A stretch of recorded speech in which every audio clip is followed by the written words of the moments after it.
Lorsque je suis arrivé en Afrique du Sud pour la première fois, la dame à l'aéroport de Johannesburg, chargée de contrôler les visas et les passeports, une dame noire, prend mon passeport, regarde mon visa, me regarde et me dit sans sourciller « Tu ne peux pas entrer ». Elle m'explique ensuite que le visa qui m'avait été délivré, officiellement, était le même que celui délivré aux Nigérians et aux Indiens. Je ne comprends pas. Puis elle me fait remarquer un monsieur qui semblait clairement être en détresse et me dit « Ce monsieur attend depuis près de 5 heures, c'est un Nigérian. Et toi, tu vas attendre comme lui. » Finalement, j'ai attendu quelque temps à l'aéroport. À la fin, lorsque la dame me rend mon passeport, elle me dit avec un accent très prononcé et un ton très condescendant « Everything will frustrate you in South Africa. » Tout va te frustrer en Afrique du Sud. J'étais chanceux parce que le Nigérian que j'ai trouvé sur place n'a pas pu entrer, malgré son visa en bonne et due forme. Je vous raconte tout ceci pour dire que lorsqu'on parle de xénophobie en Afrique du Sud et de rejet du noir, ce n'est pas une vue de l'esprit. Je l'ai vécu directement et je sais ce que j'ai ressenti ce jour-là. L'Afrique du Sud aujourd'hui est devenue un enfer pour les ressortissants africains. Et je pèse mes mots. Your time is up in our country. You need to go back to your countries.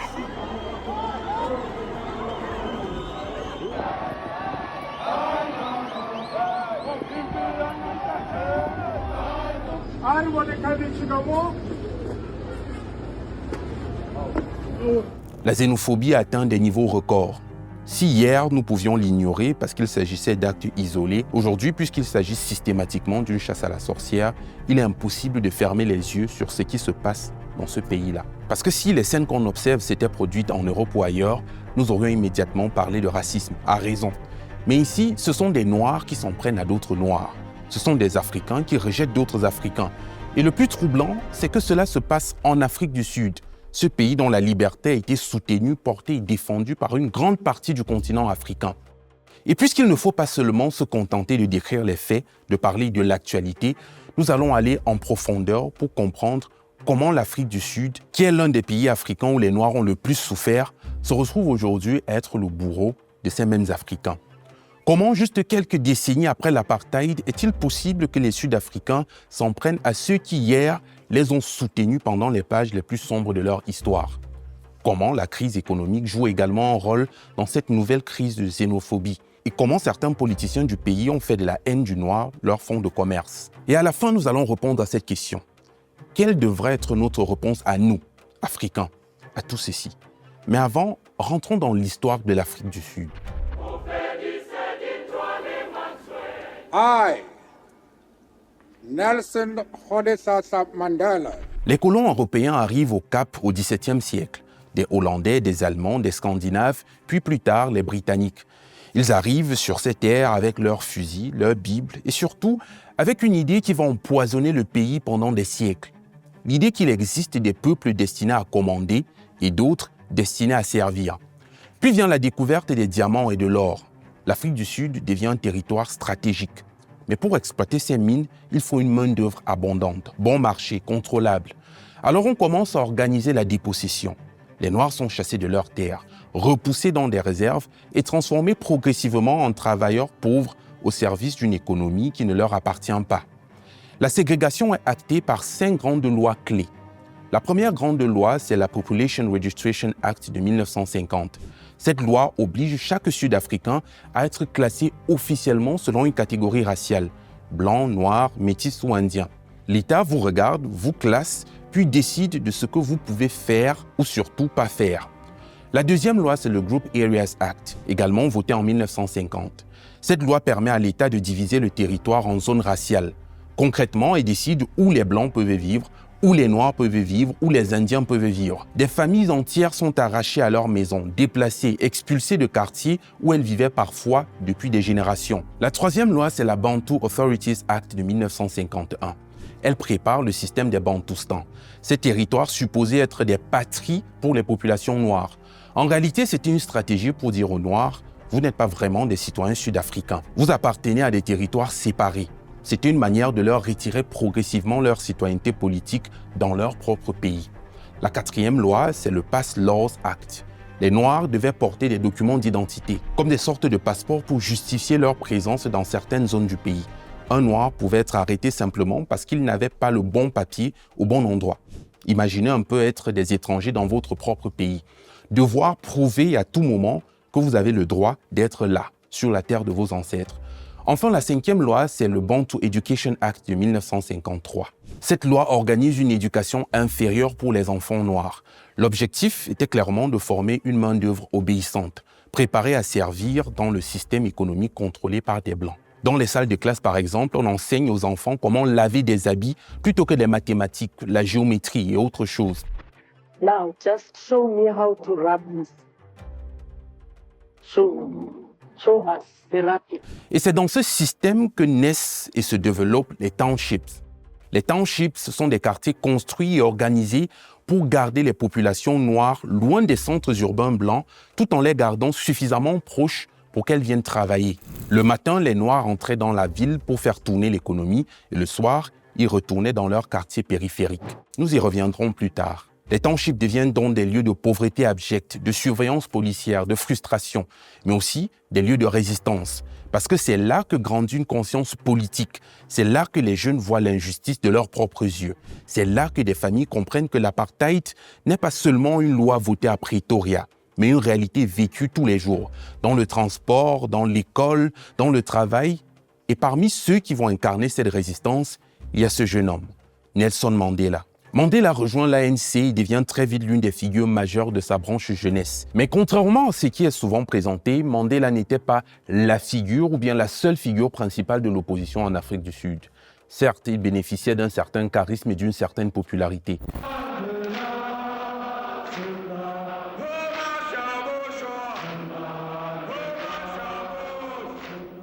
Mais il faut dire qu'il y avait d'autres militants, tels que Steve Biko, qui lui s'était forgé pour mission l'éveil psychologique.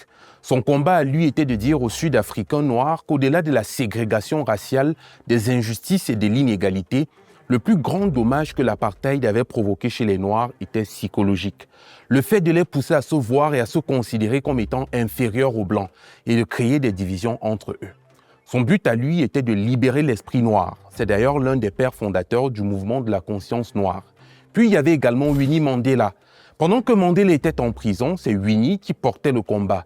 Exposée, combattue, harcelée, diabolisée, mais toujours debout. Pour beaucoup de Sud-Africains, elle était « the mother of the nation », la mère de la nation. Nous n'avons pas tout le temps, mais on peut également parler de Desmond Tutu, de Miriam Makeba, Maman Africa, qui a porté la lutte à travers sa voix, sa musique, mais aussi devant les institutions internationales. Miriam Makeba. L'Afrique du Sud était donc en état d'ébullition. La colère est à son paroxysme et cette colère atteint un point de rupture le 16 juin 1976 avec le massacre de Soweto.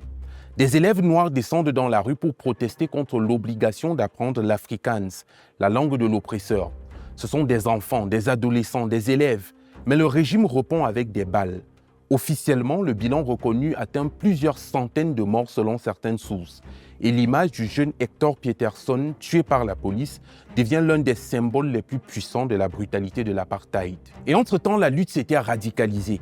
Mandela et les autres avaient créé Umkhonto we Sizwe, la branche armée de l'ANC, un peu plus violente. Ils seront donc arrêtés, jugés, condamnés à la prison à vie. Et Mandela passera 27 années derrière les barreaux avec plusieurs autres compagnons de lutte. Officiellement, l'apartheid est tombé en 1994, après une forte pression interne provoquée par des mouvements insurrectionnels noirs, mais aussi une pression externe venue de la communauté internationale. L'apartheid est tombé, oui, mais les réflexes qu'il a créés n'ont pas disparu, tant chez les Blancs que chez les Noirs. La démocratie a donné le vote, elle a rendu la dignité juridique, elle a permis à Nelson Mandela de devenir président. Mais elle n'a pas immédiatement effacé les inégalités, elle n'a pas vidé les townships, elle n'a pas redistribué toutes les terres, elle n'a pas donné du travail à tout le monde. Elle n'a pas réparé en une génération plusieurs siècles d'humiliation. Une partie de la population noire sud-africaine s'est retrouvée libre politiquement, mais toujours prisonnière économiquement. Et c'est ici que nous revenons à l'Afrique du Sud actuelle. 30 ans après l'apartheid, l'Afrique du Sud est-elle vraiment sortie du système ou a-t-elle simplement changé de façade ? 3 décennies après que l'apartheid a été aboli en Afrique du Sud, alors que le pays est devenu en 2025 la première puissance économique du continent, que Cape Town est considérée comme l'une des plus belles capitales, l'une des plus belles villes au monde, et que le président est un noir, l'on pourrait s'attendre à ce que tout ce dont nous avons parlé jusqu'à présent soit derrière nous. Et là, il convient de s'arrêter parce que lorsqu'on parle de la richesse de l'Afrique du Sud, il y a une réalité très importante à prendre en considération. En 2022, des rapports faisaient état du fait que seuls 28% des business du pays étaient détenus par des Noirs. En 2026, donc aujourd'hui, ce chiffre serait à seulement 20%. Et il faut également dire que les Noirs représentent 82% de la population. Autrement dit, les Noirs, qui sont 12 fois plus nombreux que les Blancs, sont 50 fois moins riches que ces derniers. 50 fois. Des politiques telles que le Black Economic Empowerment pour donner plus de pouvoir économique aux Noirs ont été mises en place pour corriger cette réalité. Mais malheureusement, on ne rend pas un peuple riche simplement en lui donnant de l'argent ou en le plaçant au bon endroit, au bon moment. Si le peuple n'a pas changé d'état d'esprit et si le système reste le même, les résultats resteront les mêmes. Et en Afrique du Sud, le résultat, c'est la pauvreté économique et mentale de la population. Mais la réalité sud-africaine aujourd'hui est tout sauf égalitaire. Et cette réalité vient à vous à peine vous sortez de l'aéroport de Cape Town. Les maisons ici, si on peut les appeler ainsi, sont faites à base de tôle et de planches. Et je vous mettrai au défi d'essayer d'entrer ici. Il n'y a pas de route. Il n'y a vraiment pas de route. Et j'ai essayé de demander aux gens ici pourquoi est-ce qu'il n'y a pas de route pour entrer. On dit que c'est fait à dessein. C'est-à-dire que ceux qui vivent ici le font sciemment, construisent les maisons très proches les unes des autres pour empêcher que la police puisse entrer là-dedans. C'est un lieu de promiscuité, c'est un lieu de prostitution, c'est un lieu de criminalité.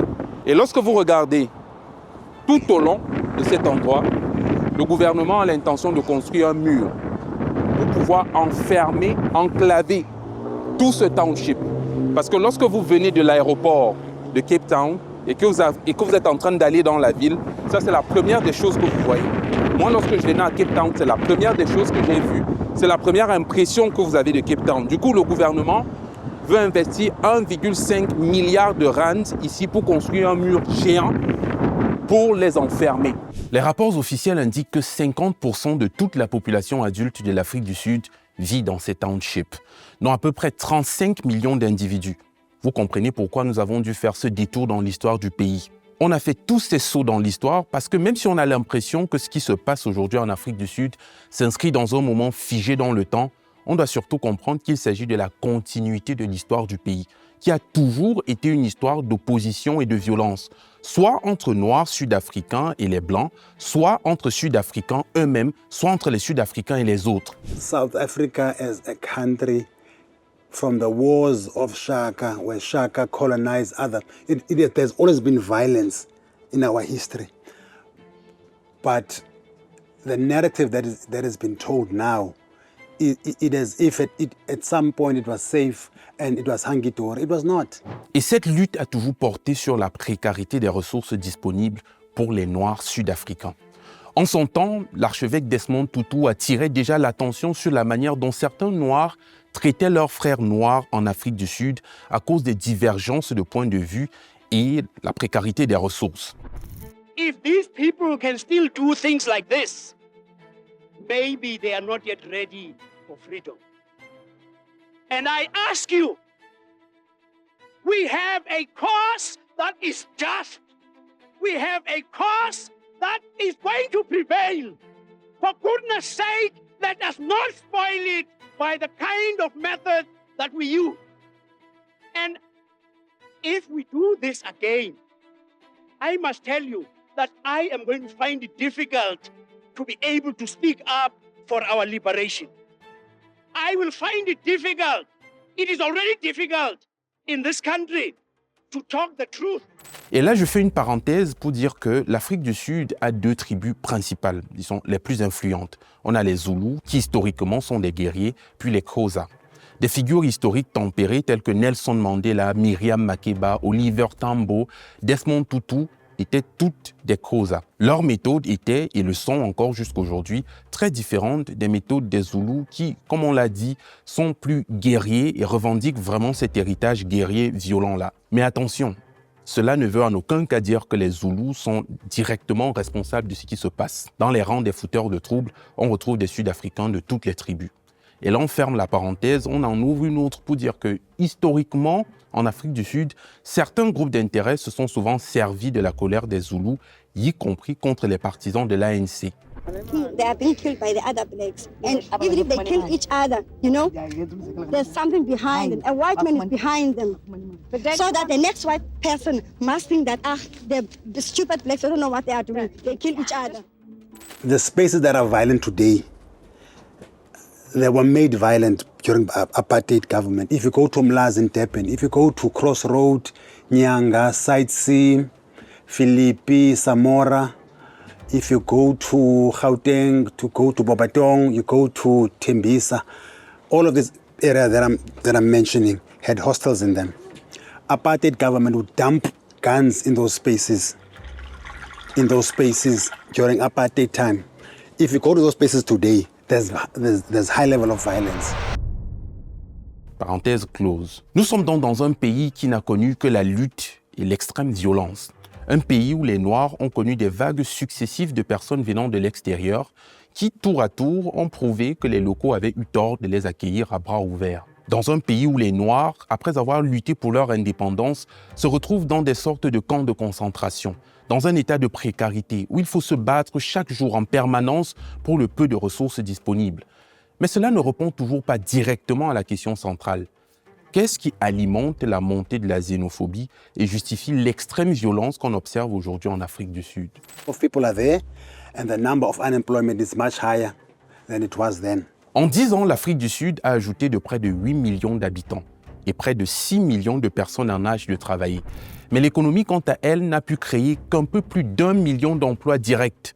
Le résultat immédiat, c'est près de 8 millions de chômeurs officiels, un chômage élargi autour de 42% et une jeunesse dont plus de 4 actifs sur 10 sont sans emploi.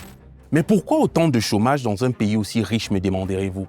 Je vous répondrai, l'apartheid.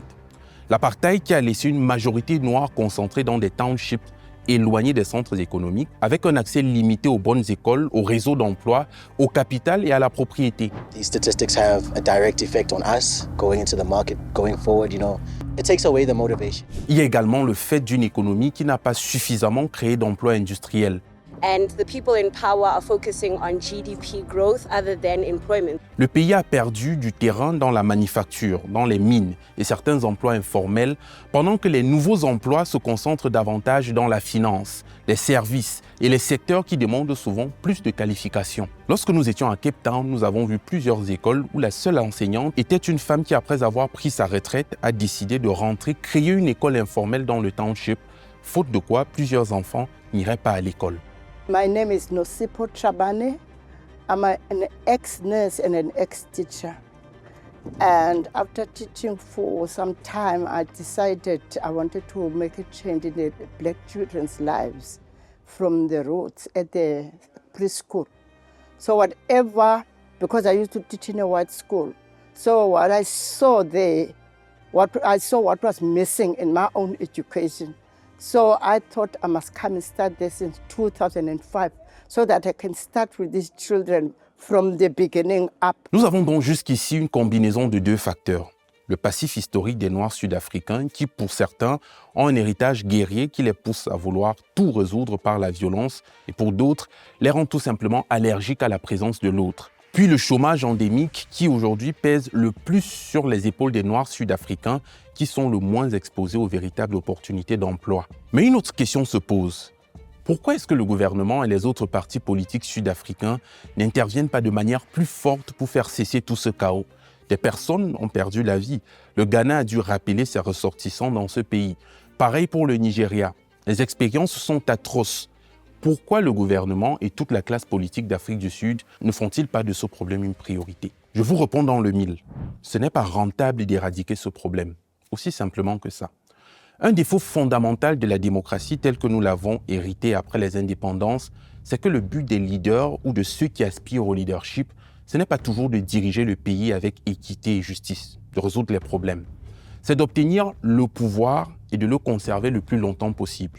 La conséquence immédiate de ce modèle de gouvernance, c'est que tout ce qui ne sert pas directement cet intérêt-là est inutile. En Afrique du Sud, les étrangers n'ont pas le droit de vote.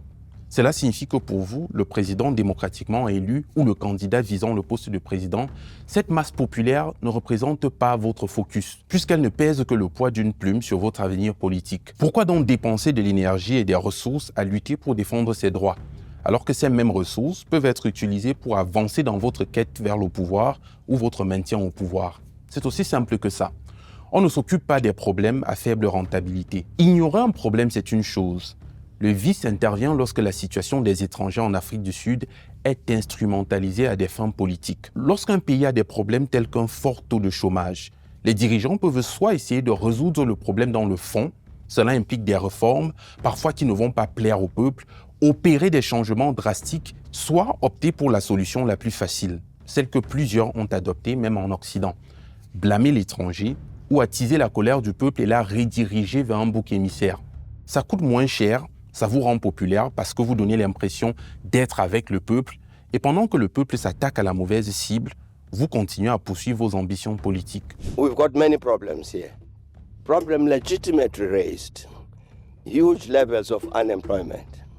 That's correct. High levels of crime. That's correct. But the finger is being pointed at wrong people. The levels of high unemployment in this country are not due. They are not due to undocumented Africans. They are not. We know the history in detail of how South Africa, 1994 to 2000, 2008, 2009, the country goes up like this. Growth rates reach 6%. From 2009 goes the opposite direction. Doesn't caused by undocumented immigrants. The people who caused that, you look at it, that decline, they are laughing in a corner there. Because we're pointing not at them, but we're pointing somewhere else. À l'approche des élections de 2024, plusieurs travaux ont montré que l'immigration était devenue un thème central de campagne, notamment pour des formations politiques telles que Action SA, la Patriotic Alliance et même Opération Doudoula, ce mouvement de rue anti-immigrants devenu parti politique par la suite. Le mécanisme est presque toujours le même. On part d'un vrai problème, le chômage massif, la criminalité, des hôpitaux débordés, des logements insuffisants, puis on désigne une cible simple, les étrangers illégaux. Donc s'il faut résumer, voici les causes de la xénophobie en Afrique du Sud aujourd'hui. Le passif historique, la crise économique et sociale et la récupération politique de la souffrance des Sud-Africains. Maintenant que nous savons ça, répondons à une dernière question. Comment devons-nous, nous les autres Africains qui subissons cette violence, réagir à tout ceci? Quelle est la meilleure réaction? Je pense que nous autres Africains ne pouvons pas rester silencieux face à tout ceci.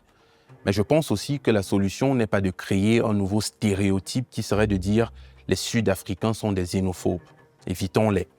Si vous avez suivi cette chronique attentivement, vous comprendrez qu'à plusieurs égards, les causes de ce qui se passe dans ce pays aujourd'hui sont très profondes et qu'il y a aussi une machine derrière qui a intérêt à ce que ça se passe ainsi. Allons-nous réagir avec la même sauvagerie, la même barbarie?